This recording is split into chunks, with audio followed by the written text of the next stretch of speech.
Olá, tudo bem? Seja muito bem-vindo mais uma vez ao programa Saúde em Evidência na tela da TV Nova. Obrigado pelo carinho de sempre, obrigado por sua audiência. Eu sempre falo, né? Encontro marcado aqui na tela do canal 22.1, todo sábado, sempre ao meio-dia. E começo sempre lembrando para você acompanhar das mais variadas formas possíveis. Tem o Facebook, YouTube e Instagram da TVLW, também o nosso site www.tvlw.tv.br e também através da reprise toda quinta a partir das 8 horas da noite no canal N2 Educação. Conosco, Grupo LW, Líder Empresarial, AESA, Colégio São Domingos e Faculdade de Medicina do Sertão, todos juntos fazendo saúde em evidência para você. Hoje, recebendo a Ingrid Cordeiro, ela é enfermeira, trabalha aqui no Hospital Regional de Arco Verde, cuida do setor de vigilância epidemiológica e vai conversar conosco a respeito da Covid neste Saúde em Evidência. Ingrid, mais uma vez, seja bem-vinda ao nosso programa. Obrigada, Tiago. Boa noite, né, a todos os telespectadores, a equipe. E é mais uma vez, né, estou aqui e agradeço pelo convite, é um prazer enorme. Obrigado você pela tua presença e a gente já vai acompanhar o tema que traz o vídeo que traz o tema do programa de hoje. Vamos lá. Os números mostram que já estamos na terceira onda da pandemia no país. A rede Análise Covid-19, que reúne pesquisadores de diversas instituições, utiliza dados oficiais do Ministério da Saúde e das secretarias estaduais para fazer seus cálculos. Pois é, o coordenador da rede, Isaac Schwarz-Alpert, explica que o agravante agora é que não esperamos que os números baixassem para flexibilizar as medidas de restrição. Com mobilidade alta, vacinação lenta e sem testagem suficiente, estamos prolongando o fim da pandemia. A gente consegue ver claramente uma reversão da tendência de queda, que a gente conquistou essa queda a duras penas, né? Com as restrições de mobilidade que a gente teve. Essa queda foi como se fosse um foguete, ela subiu, desacelerou, e aí ela começou a cair. Nessa desaceleração da queda, a gente já está vendo um movimento de reversão, uma notificação de novos casos por dia, inclusive em alguns estados já aumentando no país. E se a gente analisar os dados de mobilidade, a gente percebe que está tendo um aumento direto, se não foi um pico no Dia das Mães. A gente está tendo um aumento ali mais ou menos no Brasil, assim, desde o começo de abril, a primeira quinzena de abril, a mobilidade vem só aumentando cada vez mais. Isso faz o quê? Faz aquele efeito, desaceleração da queda, estabilização pós-queda, depois reversão, um novo aumento, né? Como se fosse uma energia contrária do movimento que a gente gostaria. Tudo isso, pelos números, pelo acompanhamento, cálculos que vocês fazem, é previsível e foi alertado. Sim, eu, por exemplo, na rede Análise Covid, o pessoal, né, que trabalha ali junto comigo no voluntariado, a gente já está alertando mais ou menos desde a metade de abril que a gente está vendo esse movimento de reversão de tendência. E a gente alertava ainda quando a queda começou a desacelerar, porque a gente consegue medir a velocidade dessa queda, né? Quantos casos estão caindo por dia. Quando essa velocidade começou a frear, é o primeiro sinal de alerta. Quando essa queda ficou cada vez menor e começou a virar estabilização, é o segundo sinal de alerta. Agora a gente já está tendo na Bahia, Pernambuco, alguns locais aqui do Rio Grande do Sul, onde eu me encontro, aumento já de novos casos, ou seja, é o terceiro sinal de alerta. Isaac, vocês são ouvidos? Esses alertas são atendidos tanto por parte da população quanto do poder público? Olha, a gente tem bastante resposta positiva, mas a gente sabe que nossos alertas não são nem de longe uma comunicação oficial.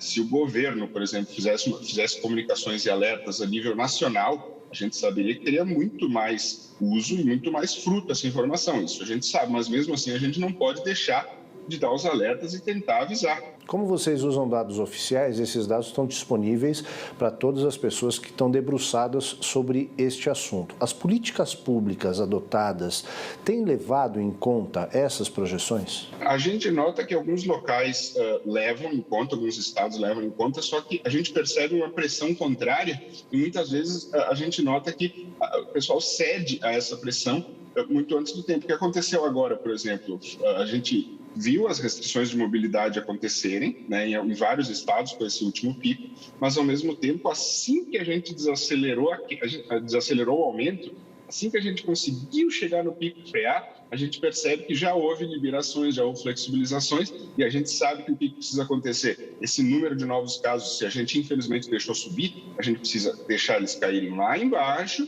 para daí liberar as flexibilizações, porque daí esse número baixo é controlado através de vigilância epidemiológica, de testagem, aí as pessoas conseguem entender onde é que estão essas pessoas que estão transmitindo. Quando a gente percebe essa nova onda chegando, esse novo aumento de casos, fica mais longe a gente pensar no fim da pandemia?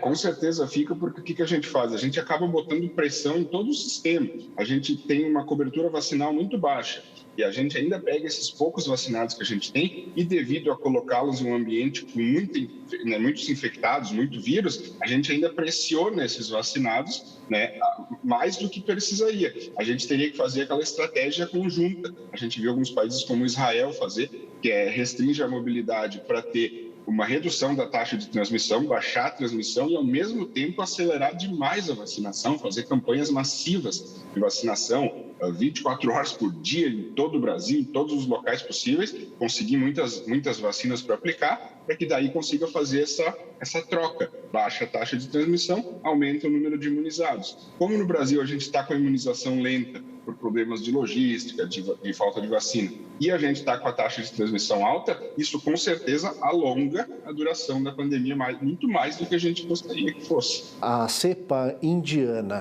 que influência essa cepa indiana pode ter nos números que vocês acompanham?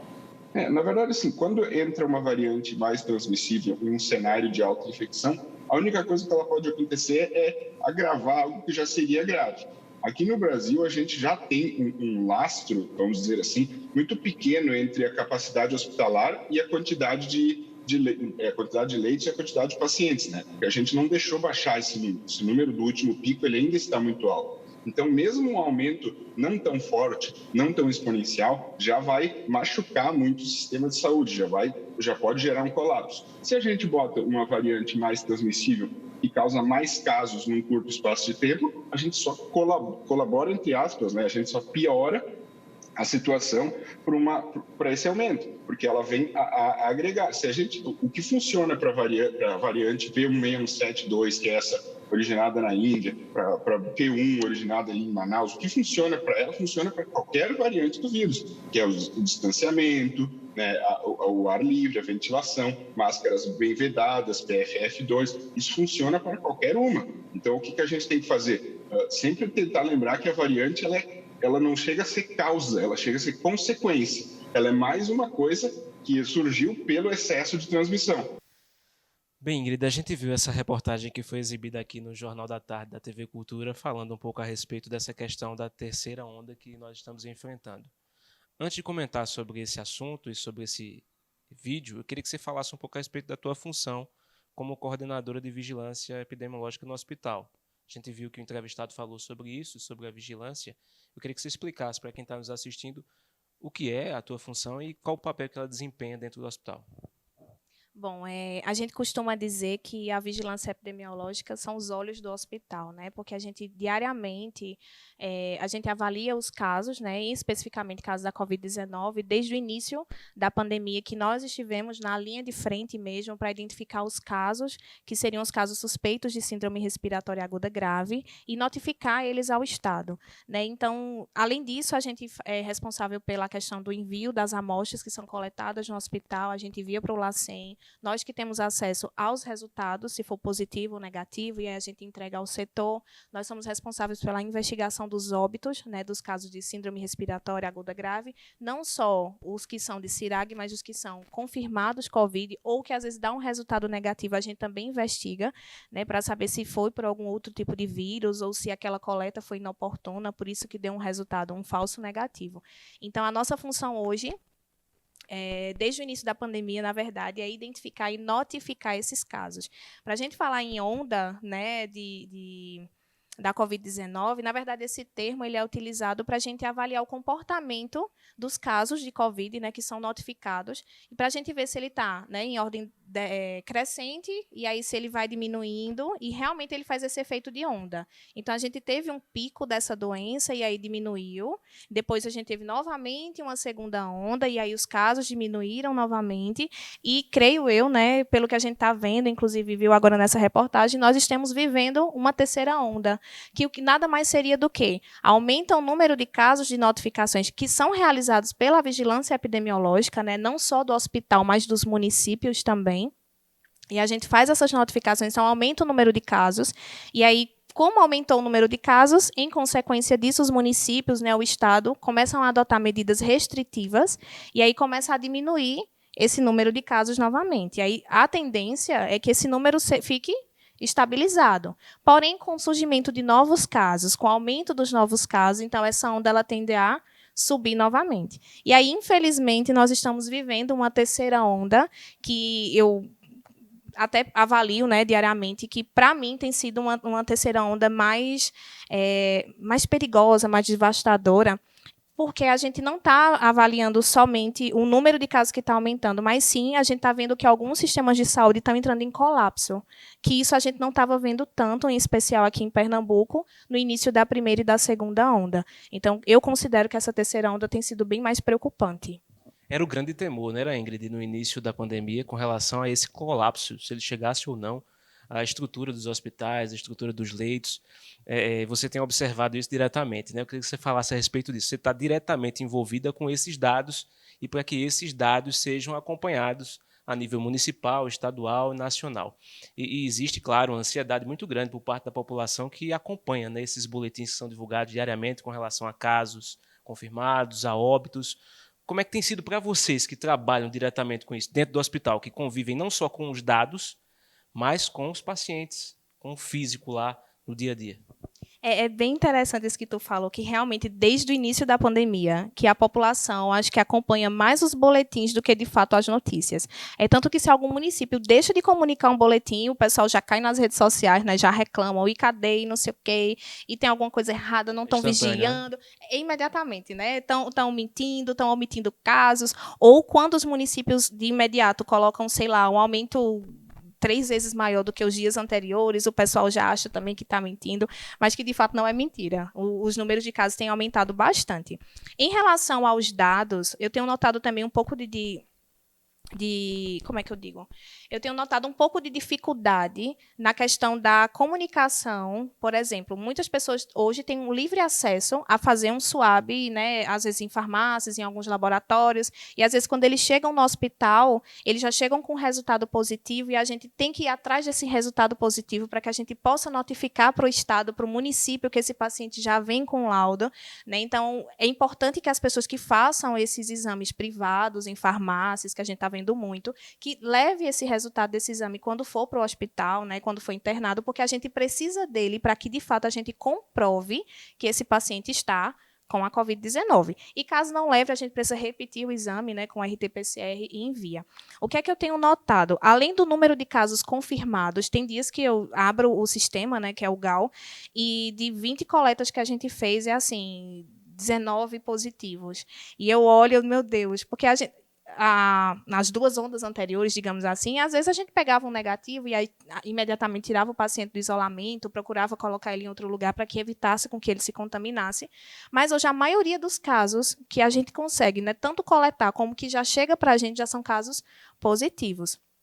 E, em relação, realmente, ao início da pandemia, a gente tem notado, sim, a superlotação dos serviços, né? A gente aumentou muito o número de notificações. Acho que, se eu pegar as notificações realizadas nesse mesmo período do ano passado, acho que a gente está de 3 a 4, 5 vezes maior no número de notificações, inclusive de pacientes internados, né? Porque, às vezes, tem aquele paciente que está positivo, mas são sintomas leves que a gente orienta, né, que, se agravar, procure o hospital para ver se tem necessidade ou não de ficar internado.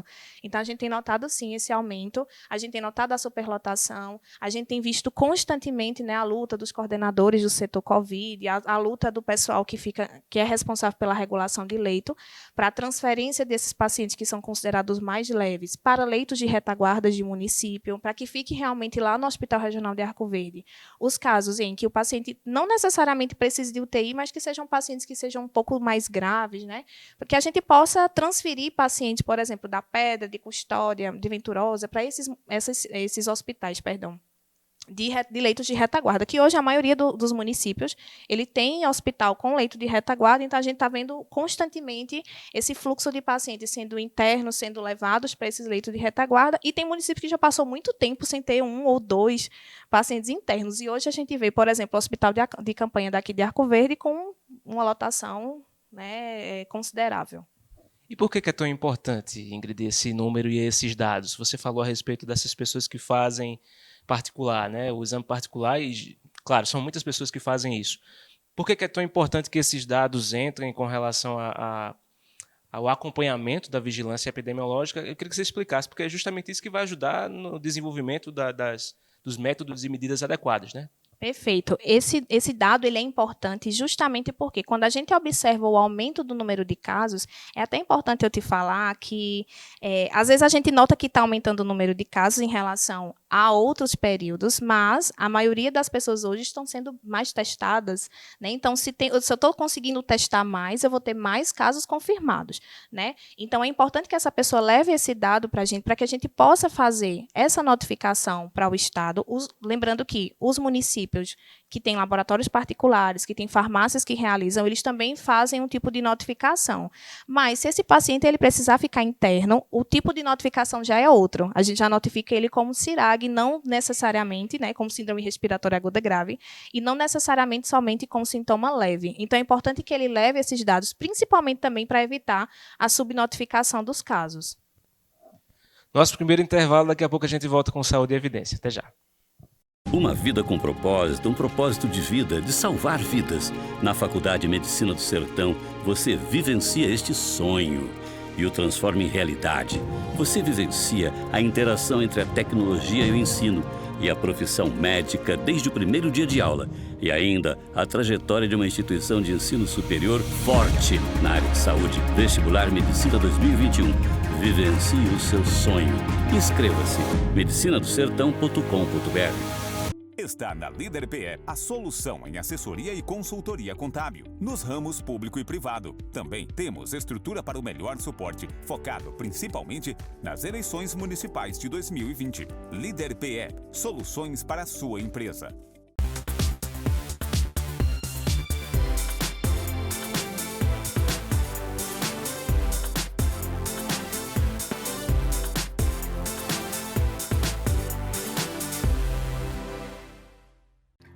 O LW Hotel se encontra de portas abertas. Estamos de volta, aguardando você, cliente, com toda a qualidade e carinho de sempre. Nossa equipe está preparada e seguindo todas as normas e recomendações do Ministério da Saúde. Entrada, recepção, quartos, todos devidamente higienizados com os procedimentos adequados para garantir a você uma estadia tranquila. Neste momento, a sua saúde e segurança são a nossa prioridade. LW Hotel, sinta-se em casa. Mais do que nunca, é preciso viver o presente, olhando para o futuro. Na AESA, você encontra dezenas de cursos superiores com profissionais capacitados e muito empenhados em extrair o melhor resultado. Sonhe alto e conte com a AESA para ajudar a realizar. Voltamos com Saúde em Evidência para você na tela da TV Nova. Obrigado pelo carinho de sempre. Eu sempre agradeço, claro. Sua companhia é muito importante para nós nesse nosso encontro todo sábado ao meio-dia aqui no canal 22.1. Conosco, Grupo LW, Líder Empresarial, AESA, Colégio São Domingos e Faculdade de Medicina do Sertão. Lembrando que as inscrições para o vestibular 2021 da Faculdade de Medicina do Sertão estão abertas. Então acesse www.medicinadosertão.com.br. A gente vai ter mais uma participação, viu, Ingrid? Dessa vez é do secretário de Saúde aqui da nossa cidade, Zac Salles, que também fala conosco a respeito desse tema. Zac, seja bem-vindo ao Saúde em Evidência. Olá, Tiago, todos que acompanham a Saúde em Evidência. Esse aumento de casos também que a gente vem observando, né, não só que está bem acentuado no Agreste, mas também a interiorização que a gente sempre observou desses casos de Covid. Quando a gente observa que sempre começou lá no Amazonas, depois foi descendo para depois São Paulo, depois começou nos outros estados, e cidades também do litoral, e depois começa essa interiorização, passando pelo Agreste e depois Sertão. Aqui em Arco Verde a gente já tomou algumas medidas já de início, já prevendo que chegasse como reforço do nosso oxigênio, de medicação, de tudo no hospital de campanha, para evitar ser pego de surpresa. Que evitar uma epidemia você não consegue evitar, você tenta pelo menos você passar ela da forma mais branda possível, tá? Então, isso a gente já tentando e tudo com planejamento dentro da Secretaria de Saúde, enquanto não tem todo o advento aí não tem todas essas vacinas necessárias que a gente precisa para vacinar toda a população e chegar num patamar de pelo menos 60%, 80% da população vacinada. Então, a gente tem que ter esses cuidados e mantendo o distanciamento, mantendo a higienização das mãos. Isso aí a gente que é o primordial para a gente tentar passar por essa fase, por essa onda da melhor maneira possível. Bem, Ingrid, eu queria que você comentasse um pouco a respeito dessa fala e eu queria aproveitar também uma deixa que você deixou no primeiro bloco com relação às notificações. E a polêmica que acontece muitas vezes nos boletins divulgados. Tem muita gente que questiona: aconteceu um óbito, mas não foi registrado, não saiu no boletim hoje. E isso tem sido cotidiano em vários municípios pernambucanos, principalmente os do interior, né? Que as pessoas têm mais proximidade com relação a monitorar e a conhecer esses pacientes. Eu queria que você falasse um pouco sobre isso. Muito boa a tua pergunta. É bem interessante mesmo em relação a esses casos de óbito, porque eu fico sabendo, meu vizinho morreu de Covid, mas por que o município de Arco Verde não colocou no boletim esse caso? Então, está omitindo. E, na verdade, não é. Como é que funciona o fluxo? Os hospitais que possuem vigilância epidemiológica hospitalar, né, ou até os que não possuem, mas já a vigilância do município ele cai bem em cima, né, sempre fica uma pessoa responsável por essas notificações. A gente, sempre que tem um caso, né, de óbitos por Covid, lembrando que a gente só confirma caso quando realmente tem um resultado positivo, tá? Então, toda vez que tem esse caso de óbito por Covid, a gente faz um tipo de notificação imediata, né? A gente tem 24 horas para notificar esse óbito ao Estado, né? Através da plataforma CIEVES, que é o Centro de Informações Estratégicas de Pernambuco. Então, eu faço essa notificação imediata ao Estado, o Estado vai avaliar se realmente houve notificação desse paciente, se ele está notificado, se ele tem resultado. Caso seja uma pessoa que fez por laboratório particular, que fez por farmácia, ou que foi feito um swab rápido, que hoje a gente está recebendo do Estado, né? O swab rápido, que é pesquisa de antígeno, então a gente anexa o laudo, faz essa notificação para o Estado, e aí o Estado faz a devolutiva para o município. Então, esse percurso, né, da gente notificar, eu tenho 24 horas para mandar, eles têm uma média de 24 horas também para mandar para o município, pode ser que demore, tá? E sem falar também que, às vezes, por exemplo, o paciente ele reside em Arco Verde, mas ele informa que ele mora na cidade da Pedra, e aí a gente notifica, o CIEVES manda para a Pedra, mas aí a Pedra identifica que ele não é residente da Pedra, ele realmente é de Arco Verde. Então, desse percurso de lá, a devolutiva vem para Arco Verde também. Então, é por isso que a gente não, né? Por isso que a vigilância do município não pode, assim que morrer, imediatamente contar para o município. Ele precisa de uma notificação oficial para o Estado, que é, de fato, essa notificação que eles recebem do CIEVES. Então, o hospital, no caso, eu faço essa notificação para o CIEVES faz a devolutiva para o município, e, a partir dessa notificação oficial, é que eles podem contar como um novo caso de óbito. Imagina o fluxo de informações, né, Ingrid, diariamente de todos os municípios do Estado, lá para essa central, para que isso seja contabilizado e esse retorno venha para cada município. É um processo que é complexo, né? Além de ser complexo, é interessante, Tiago, porque é uma notificação muito rápida. Por exemplo, hoje, no meu horário de trabalho, de expediente, eu fiz uma notificação dos casos de óbito por CIRAG. Lembrando que a gente não notifica também só óbito, por exemplo, confirmado de Covid. Se for um óbito por CIRAG que ainda está aguardando o resultado, eu notifico também. E aí, quando sair um resultado confirmado, é que o CIEVES manda para o município. Então, por exemplo, o paciente foi a óbito hoje, a gente fez a coleta, ainda está aguardando, mas morreu com sintomas, né? Com com sinais que sejam sugestivos de Covid, né, foi um óbito suspeito de Covid, a gente também notifica e eles ficam lá fazendo monitoramento. E é interessante que a devolutiva deles é muito rápido. Eu acho que fica uma pessoa lá sentada só esperando o Hospital Regional Rui de Barros Corrêa notificar, porque a gente manda imediatamente, ele já bota recebido. E, por exemplo, se eu mandar um e ele não tem o número da notificação lá, ele já retorna. Paciente tal, tal, tal, a gente não identificou o número de notificação. Então, se eu não tiver feito essa notificação, eles também sinalizam para a gente, eu preciso notificar, e é um fluxo realmente bem intenso de informação, mas que é um trabalho fantástico que eles fazem. Inclusive, se eu precisar ligar para eles, eu ligo, eu tenho informações, eu mando e-mail, eles dão uma devolutiva praticamente imediata para a gente. Com relação a essa fala do Isaac, Ingrid, claro, tem sido o dia a dia de várias secretarias ao longo de todo o país, principalmente essas secretarias municipais, o acompanhamento, a divulgação dos dados e analisar esses dados para tomar justamente essas medidas que o Isaac falou com relação a reforço de oxigênio, medicação, estrutura. Queria que você comentasse também sobre isso. É muito importante essa análise dos dados, né? Vigilância epidemiológica é uma área, eu sou suspeita a falar, mas é uma área fantástica, principalmente porque lida com isso. A importância da notificação, a importância da gente identificar o aumento do número de casos ou o surgimento de algum caso, né, de alguma doença que seja de notificação compulsória, é importante justamente, a função da epidemiologia é justamente essa, é procurar medidas para que controle, né, esse caso. Aqui em Arco Verde, eu também quero até aproveitar para parabenizar, porque, de fato, eles são realmente vigilantes, eles ficam ali de alerta, e eles não esperam que o número de casos aumente para que eles tomem medidas, né, de controle, ou que eles procurem, como é que eu falo, se prevenir. Realmente, desde o início da pandemia, eles têm trabalhado constantemente, você vê que de domingo a domingo, a gente trabalha muito em parceria, né, inclusive com o Isaac, com Marília Arco Verde, que é a coordenadora da Vigilância Epidemiológica daqui. Então, é de domingo a domingo. A gente sempre tem contato, a gente sempre liga um para o outro.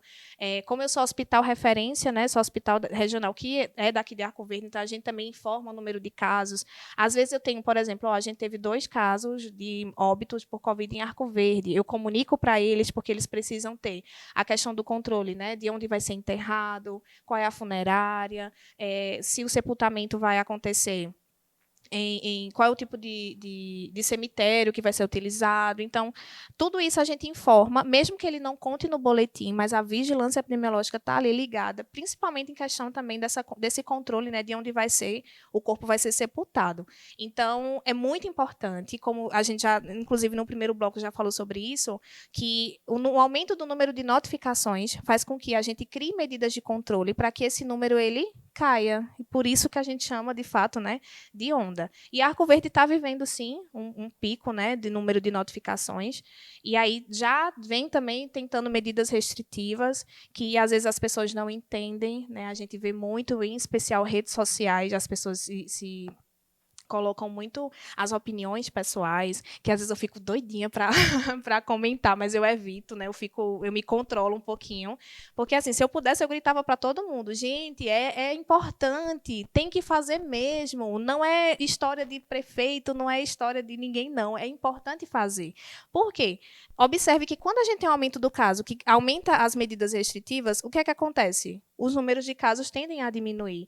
E, às vezes, as pessoas se flexibilizam, vê que está diminuindo, que bom que está diminuindo, então vamos ali, vamos aglomerar, vamos fazer isso.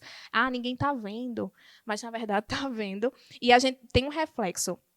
Recentemente, eu não sei há quanto tempo mais ou menos, mas a gente teve casos de 3 irmãos internados, 2 amigos, marido e mulher, irmão e vizinha, internados no mesmo hospital, às vezes na mesma enfermaria ou às vezes na mesma UTI. Então, a gente vê que acontece sim. Não é porque eu estou com a minha mãe que eu vou viver junto com a minha mãe, que eu vou me aglomerar, porque todo mundo é da família, é todo mundo conhecido. Tá, mas ali, no meio dos conhecidos, pode ter um caso positivo que pode levar com que as outras pessoas, né, tanto adquirem a doença, como também pode levar a algum caso fatal. Então, é muito importante, sim, essas medidas restritivas, né, e é muito importante também essas medidas preventivas, para que Deus livre aconteça, né, algum colapso, a gente não precise vivenciar ele aqui. Nem comigo, né, nem com o nosso, nem com ninguém. Essa semana, o governo do estado tomou mais medidas restritivas com relação a essa região, da terceira macro-região, que é a que compete aqui a Arco Verde e às cidades da região, né? Eu queria que você comentasse a respeito disso. Rapidamente, tem relação mesmo esse relaxamento da população com o aumento desses casos? Tem, tem. Eu não vou falar com tanta propriedade, não, mas tem. Eu tenho até um pouco de receio que as pessoas que, por exemplo, têm contato com outras pessoas que foram vacinadas, não, mas fulano é vacinado. Mas a gente sabe que, dependendo do tipo de vacina, né, também não vai imunizar 100%, vai diminuir as chances daquela pessoa desenvolver formas graves da doença. Mas eu creio que sim. A gente vê, inclusive, casos de pessoas que vão fazer festas, né, aglomerações, festas clandestinas, eventos clandestinos, e que às vezes eu vejo até em redes sociais de amigos e eu fico bem chateada, porque eu digo, poxa, eu estou há mais de um ano, né, acho que desde março do ano passado, que eu trabalho de domingo a domingo, que tem dias que eu preciso sair do hospital 11 horas da noite, que eu vejo colegas, amigos chorando porque estão cansados, mas precisam dobrar o plantão porque o colega se contaminou. Então, assim, às vezes eu vejo e eu fico chateada por mim e pelos meus colegas, né? Porque a gente está trabalhando tanto e é como se aquelas pessoas não estivessem se importando, né? Ou eu acho que eles acreditam que não vai acontecer com eles, ou realmente eu acho que eles não acreditam na doença.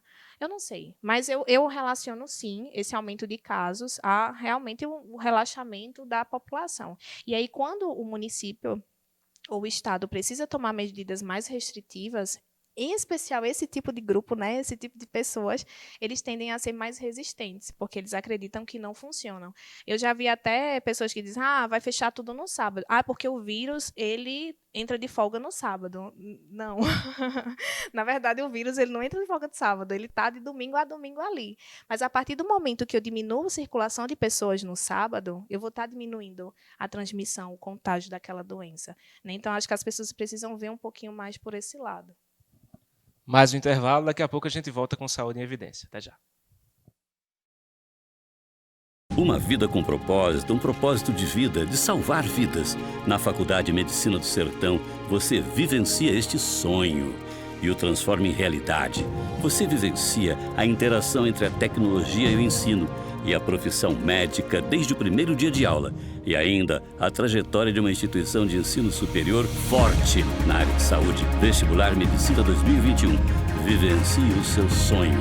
Inscreva-se medicinadosertão.com.br. Está na Líder PE a solução em assessoria e consultoria contábil, nos ramos público e privado. Também temos estrutura para o melhor suporte, focado principalmente nas eleições municipais de 2020. Líder PE, soluções para a sua empresa.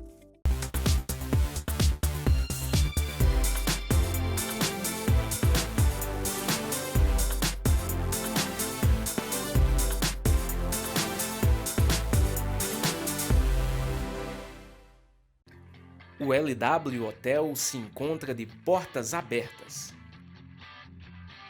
Estamos de volta, aguardando você, cliente, com toda a qualidade e carinho de sempre. Nossa equipe está preparada e seguindo todas as normas e recomendações do Ministério da Saúde. Entrada, recepção, quartos, todos devidamente higienizados com os procedimentos adequados para garantir a você uma estadia tranquila. Neste momento, a sua saúde e segurança são a nossa prioridade. LW Hotel, sinta-se em casa. Mais do que nunca, é preciso viver o presente, olhando para o futuro. Na ESA, você encontra dezenas de cursos superiores com profissionais capacitados e muito empenhados em extrair o melhor resultado. Sonhe alto e conte com a ESA para ajudar a realizar.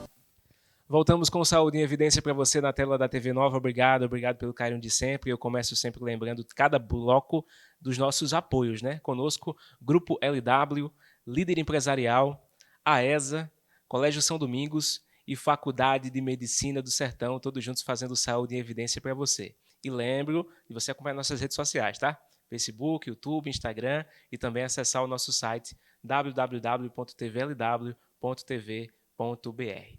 Mais uma participação no nosso programa, dessa vez da coordenadora do PNI aqui de Arco Verde, Cláudia Cunha, que também fala a respeito da vacinação aqui no município. Cláudia, seja bem-vinda ao Saúde em Evidência. Olá, Tiago, e todos vocês que escutam e acompanham o Saúde em Evidência. Aqui em Arco Verde, 1º de junho, estamos iniciando o grupo prioritário dos trabalhadores da educação, seguindo também com a vacinação das pessoas sem comorbidades a partir de 59 anos.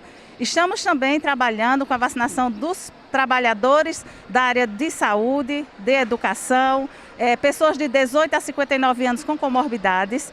Então, conforme recebimento de vacinas do estado de Pernambuco, o nosso município avançará em todas as etapas contra a Covid-19. Ô Ingrid, a vacinação, de fato, é a arma mais eficaz para que a gente não tenha que passar, porventura, por uma 4ª onda. A gente está aí enfrentando a 3ª onda, aumento nos casos.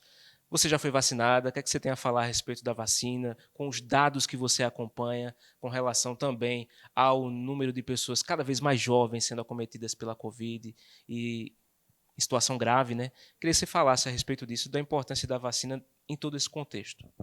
A vacina é sim uma forma eficaz, mas no momento não só a vacina. Eu acho que as medidas restritivas, a questão do isolamento realmente, né, o distanciamento, o uso de máscara, a higienização das mãos também são considerados muito eficazes. Então, se a gente conseguir associar a vacina com essas medidas, acho que a gente vai ter sim uma diminuição muito considerável no número de casos. Eu fui vacinada, né, como trabalhadora de saúde logo no início. E para mim foi muito emocionante, não só tomar a vacina, mas ser vacinadora, né? Eu fui responsável também por essa questão, né? Eu vacinava o pessoal lá do hospital regional e era lindo de ver, era emocionante de administrar aquela dose, todo mundo emocionado, todo mundo queria tirar uma foto, todo mundo dizia que era uma dose de esperança, que de fato é, né? Então, eu peço muito a Deus, eu espero muito que todo mundo consiga ser vacinado, porque a gente sabe que a vacina é eficaz, sim, e que quando tem essa vacinação em massa, né, os números de casos tendem a diminuir. E a eficácia, né, vai depender muito do tipo de vacina que você toma. Hoje a gente tem 3 vacinas disponíveis, né, fora as outras que estão em negociação, que estão em estudos. A gente tem a Coronavac, né, que é a do Butantan, a Pfizer, que é uma vacina, né, que ela tem uma média de 95% de eficácia, e a AstraZeneca, né, a de Oxford, que o pessoal chama também, que tem uma boa eficácia.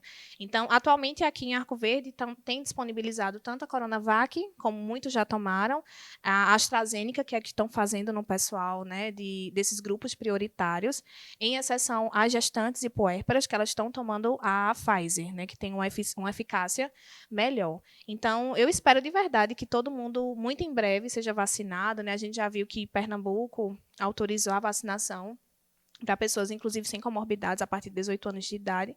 Mas aí, como Cláudia falou no vídeo, tudo depende da quantidade de doses que os municípios vão recebendo, né? Não é só porque liberou no estado que Arco Verde amanhã já vai começar a vacinar. Então, de acordo com a quantidade de doses que eles recebem, eles vão administrando e avançando nos grupos prioritários. Deixa eu pontuar que a pergunta ficou muito longa, né? Eu falei sobre vacina e também sobre essa questão dos casos em pessoas cada vez mais jovens. Você tem acompanhado os dados, você tem notificado, é uma realidade, né, Ingrid? Sim, é uma realidade. Logo no início, a gente tinha uma ideia de que as pessoas que pegavam Covid e que morriam com a Covid-19 eram pessoas mais idosas, né, com comorbidades, e hoje a gente tem visto uma realidade diferente. É até preocupante. Às vezes eu olho e eu digo, meu Deus, olha, ela só tinha 30 anos de idade, ela só tinha 29 anos de idade, né? Então, eu tenho percebido, sim, creio eu, que a maioria dos outros locais que fazem essa notificação tem notado, sim, que as faixas etárias menores, né, a partir de 50, 40, 30 anos, têm sido acometidas, inclusive de forma grave, né, pessoas morrendo com essa faixa etária entre 30 e 40 anos, que também desenvolvendo a forma grave e que evoluem a óbito e, às vezes, sem comorbidade alguma. Então, é muito importante, inclusive, falar sobre isso para que as pessoas que têm isso na cabeça, né, de achar, mas eu sou jovem, eu não tenho hipertensão, não tenho diabetes, não sou obesa, eu não posso morrer com a doença, mas pode sim. E a gente tem visto, sim, uma realidade muito próxima. Com relação aos casos de reinfecção, você também tem acompanhado isso nas notificações e, além da reinfecção, essas variantes, né, que têm surgido. Qual é a orientação para vocês que lidam com os dados? Como passar esses dados com relação a, porventura, encontrar uma variante aqui na região, se isso já não aconteceu? Bom, até o momento a gente não chegou a notificar nenhum caso, né, pelo menos aqui no Sertão, de nenhuma variante. Até surgiu alguns fake news falando sobre isso, mas até o momento a gente não conseguiu identificar, né, e nem notificou nenhum caso, nem recebemos nenhum retorno do Estado, enfim, em relação a novas variantes.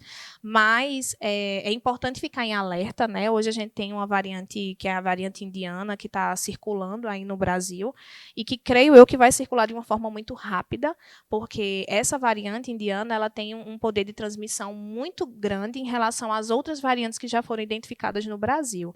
Então, quanto mais eu transmito de forma mais rápida, mais casos eu vou ter e mais pessoas podem morrer com a Covid-19. Então, é bem preocupante em relação a isso. Já os casos de reinfecção, a gente também vive em alerta. Desde o primeiro caso de reinfecção que foi identificado aqui no Brasil, nós recebemos do Estado notas técnicas, orientações para a questão da notificação. E é interessante que não é, por exemplo, eu já tive Covid, e aí eu estou doente de novo e eu dei positivo, foi positivo meu exame novamente. Não necessariamente isso é uma reinfecção. O que é que precisa ser avaliado? Por exemplo, se o meu primeiro caso, né, a primeira vez que eu peguei Covid-19, foi feito um RT-PCR, né, que é o swab nasofaríngeo, e aí novamente eu fiz um novo RT-PCR, o que é que eu faço? Eu preencho um inquérito de investigação para casos de reinfecção e envio para o Estado. E aí o Estado vai pegar aquele meu primeiro exame, que foi positivo, e vai analisar se foi a mesma cepa, se foi a mesma, né, o mesmo vírus. Caso seja um novo vírus, aí é que a gente confirma um caso de reinfecção. E o que é que pode acontecer? Pode ser que na primeira vez que eu peguei sintomas mais leves, né, sintomas mais brandos, e não desenvolvi imunidade. Né? Então, eu fico susceptível a pegar novamente. Então, se, por exemplo, alguém positivou uma vez e aí positivou novamente, a gente faz esse critério, né, essa investigação, a gente preenche o formulário, envia para o Estado, e aí o LACEN vai juntar os dois resultados de exame para ver se é a mesma cepa. Caso seja, aí confirma o caso de reinfecção. Mas pode acontecer de cepas diferentes, né? Principalmente agora que a gente está com essas variantes. Então, realmente é importante e reforço. Mesmo vacinado, usar máscara, distanciamento, evitar aglomerações, higienização das mãos. Eu já havia comentado no último bloco com relação a essas medidas que o governo do Estado tem tomado, né? As macro-regiões cada vez mais se assemelhando nas medidas restritivas com relação à Covid e o aumento significativo desses casos. Se essas variantes não estão acontecendo, Ingrid, a que você deve essa questão do agravamento tão rápido dessas pessoas com relação a isso? É de fato por conta dessa questão da imunidade, muitas pessoas também terem pegado da primeira vez e ficarem mais suscetíveis ao vírus? Não necessariamente de ter pego a primeira vez e estar susceptível ao vírus. Eu levo isso realmente a, talvez, as pessoas relaxarem mesmo pelas medidas, né, de restrição. Então, as pessoas voltaram a circular às ruas, né, que logo no início da pandemia, eu lembro que passou muito tempo, né, quase em lockdown, tudo fechado. Então, eu relaciono a isso. As pessoas estão circulando mais, as pessoas estão viajando mais, as pessoas estão se descuidando mais. Então, eu relaciono a isso. E eu me preocupo de verdade, caso essa variante, que infelizmente eu creio que vai chegar assim, né, chegue e aí acabe tornando, né, essa pandemia aqui em Pernambuco mais devastadora. Mais um intervalo, daqui a pouco a gente volta com Saúde em Evidência. Até já. Uma vida com propósito, um propósito de vida, de salvar vidas. Na Faculdade de Medicina do Sertão, você vivencia este sonho e o transforma em realidade. Você vivencia a interação entre a tecnologia e o ensino e a profissão médica desde o primeiro dia de aula e ainda a trajetória de uma instituição de ensino superior forte na área de saúde. Vestibular Medicina 2021. Vivencie o seu sonho. Inscreva-se medicinadosertão.com.br. Está na Líder PE a solução em assessoria e consultoria contábil, nos ramos público e privado. Também temos estrutura para o melhor suporte, focado principalmente nas eleições municipais de 2020. Líder PE, soluções para a sua empresa.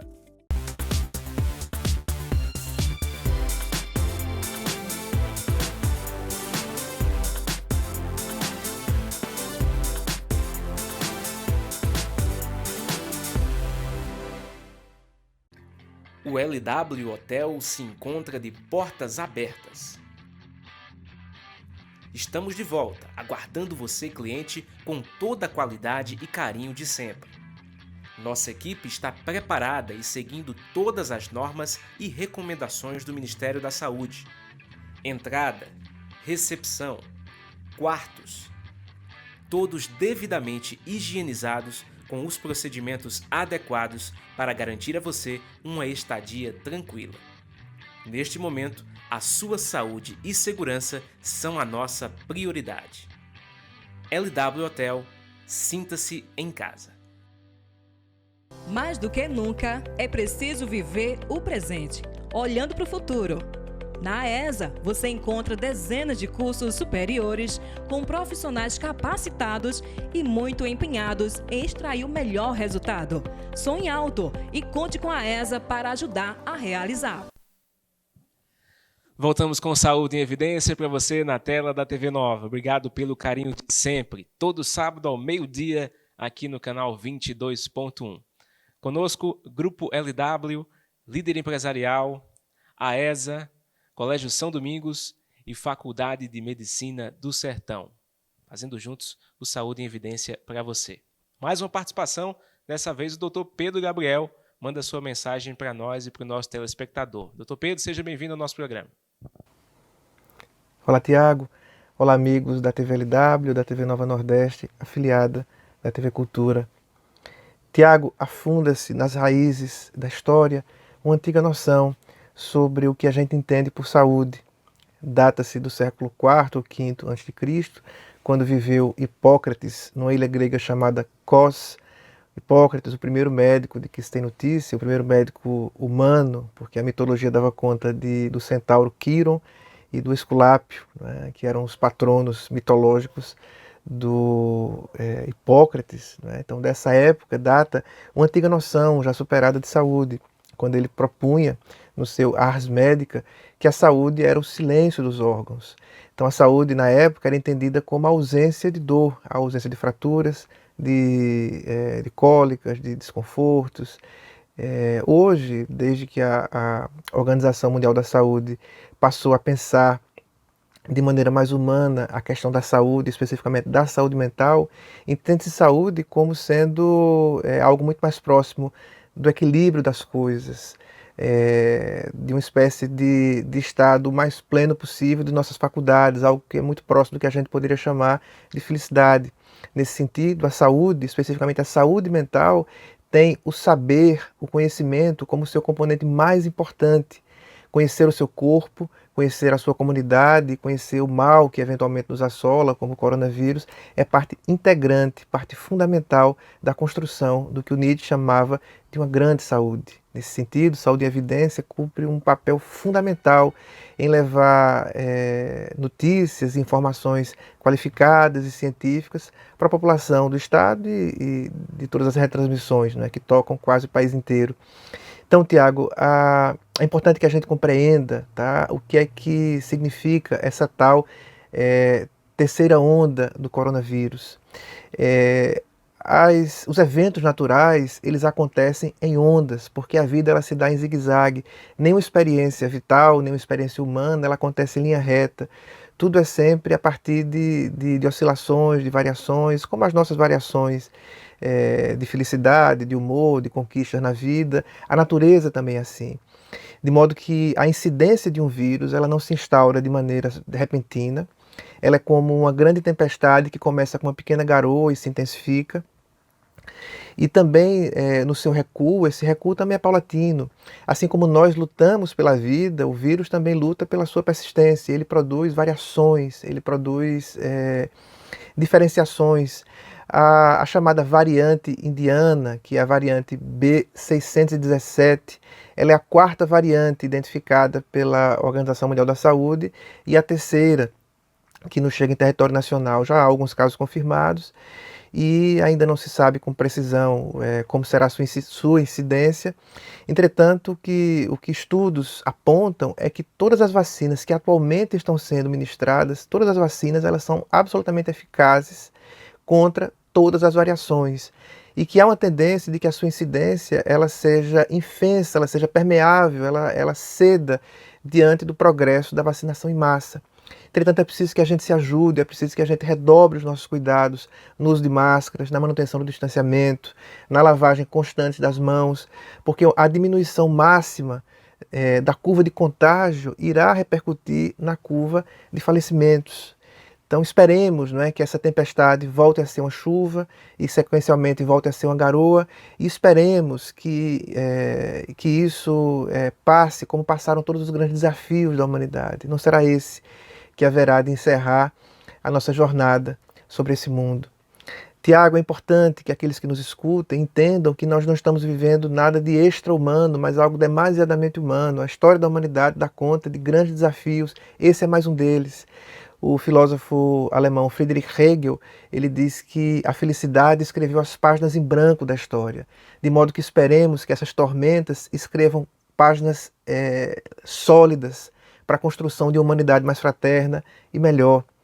Que sejamos capazes, Tiago, de incorporar o imprevisto nas nossas vidas, a fim de, como disse uma amiga filósofa, contornarmos a armadilha da paralisia. Te passo a palavra, Tiago, com meu abraço e meu carinho, sempre constantes, a essa cidade linda chamada Arco Verde. Obrigado, doutor, mais uma vez pelas suas palavras. Eu queria que você comentasse, Ingrid, um pouco a respeito disso e toda essa fala do doutor Pedro. Nossa, eu achei linda.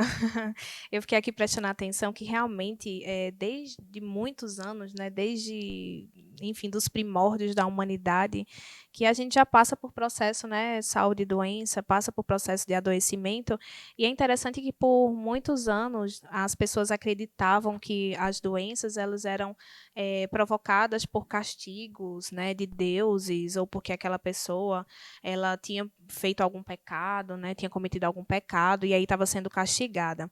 E aí, depois disso, foi entendido, né? Como é que diz? As pessoas começaram a tentar entender, tentar explicar por que acontecia o adoecimento, que sabia que não necessariamente era por causa de alguma maldição, né? Ou algum castigo divino. E sim porque poderia existir algum fator que pudesse ser ambiental, ou algum fator biológico que fosse provocar aquela doença, né? Até que a gente chegou até hoje, graças a Deus, nós temos a ciência que trabalha muito a nosso favor e estuda os processos. Logo no início da pandemia, era um vírus totalmente novo, todo mundo, ninguém entendia muita coisa, e aí os cientistas, né, as pessoas foram estudar como era esse processo, quais eram os sintomas. Até hoje a gente ainda não identificou qual é o tratamento, né, mas a gente já sabe muito sobre a Covid-19, né, sobre a infecção pelo vírus SARS-CoV-2.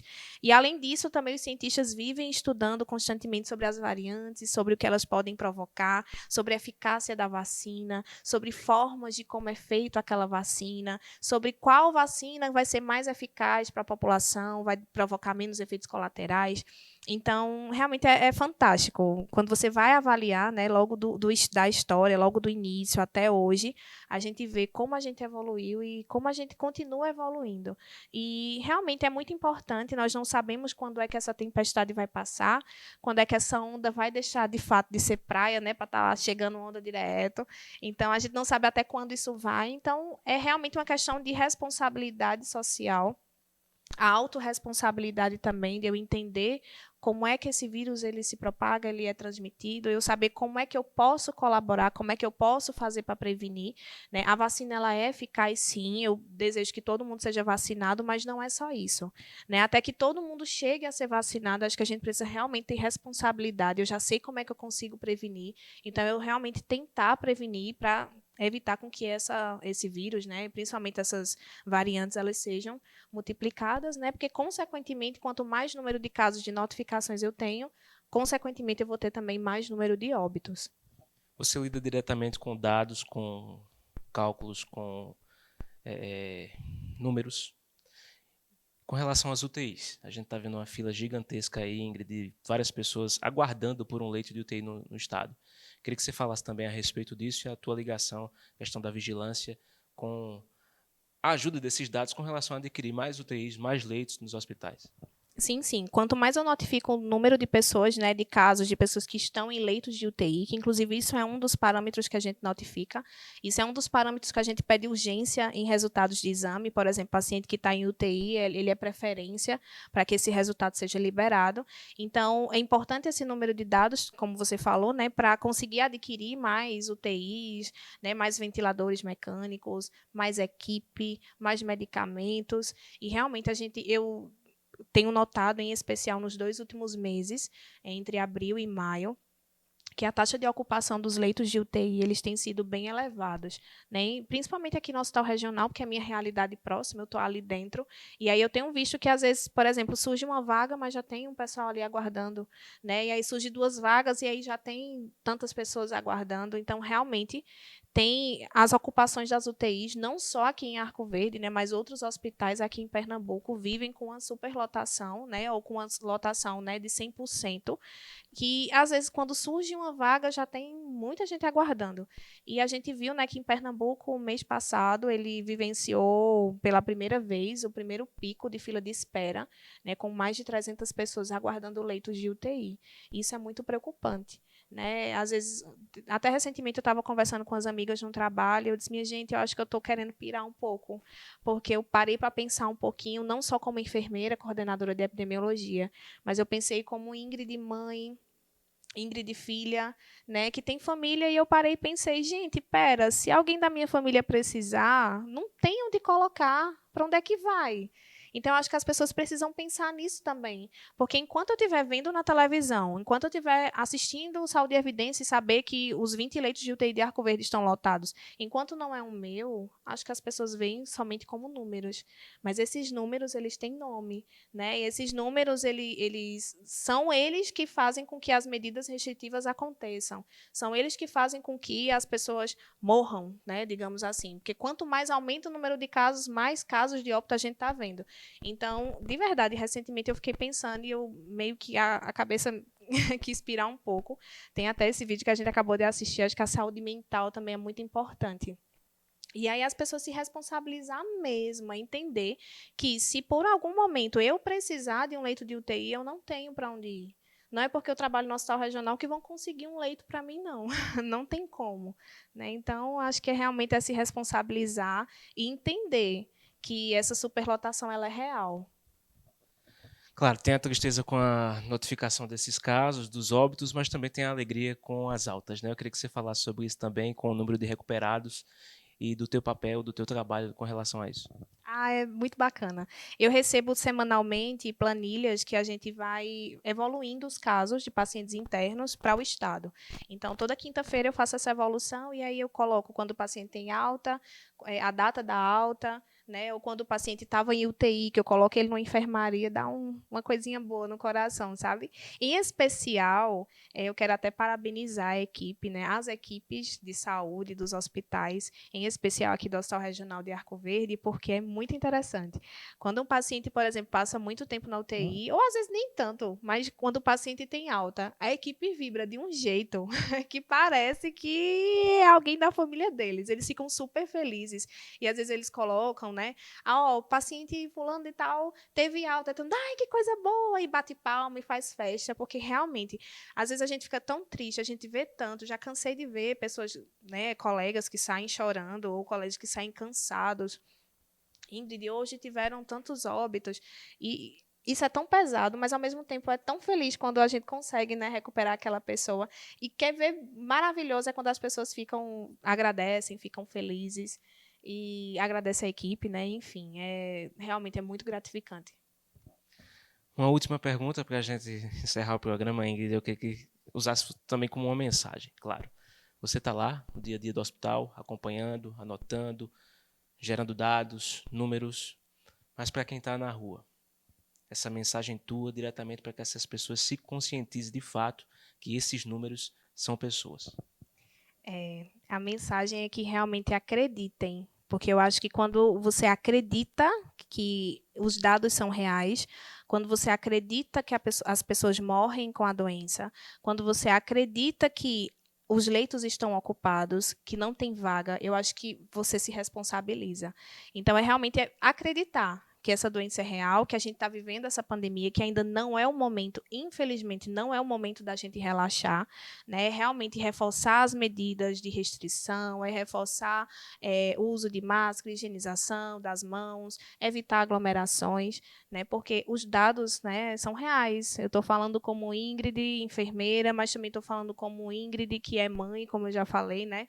Que é filha, ser humano, que também tem medo. Inclusive, eu já cansei de escutar as pessoas dizendo, mas Ingrid vive lá, desde o início, ela está lá dentro. Não tem medo, não. Eu tenho medo do mesmo jeito. Mas alguém precisa lutar por eles, né? Alguém precisa lutar por vocês.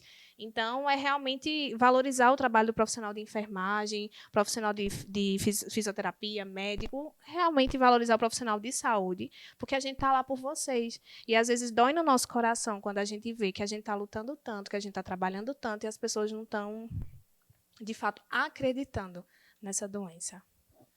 Espaço é seu para as tuas considerações finais. Eu quero agradecer a tua presença aqui conosco nesse programa. Eu agradeço também, mais uma vez, pelo convite. É sempre uma responsabilidade muito grande estar aqui, né, falar um pouco sobre Covid-19, falar sobre dados científicos. É realmente uma responsabilidade muito grande, mas, ao mesmo tempo, é muito gratificante poder compartilhar um pouquinho da minha vivência e do meu conhecimento sobre o assunto. Obrigado, hein? Foi ótimo.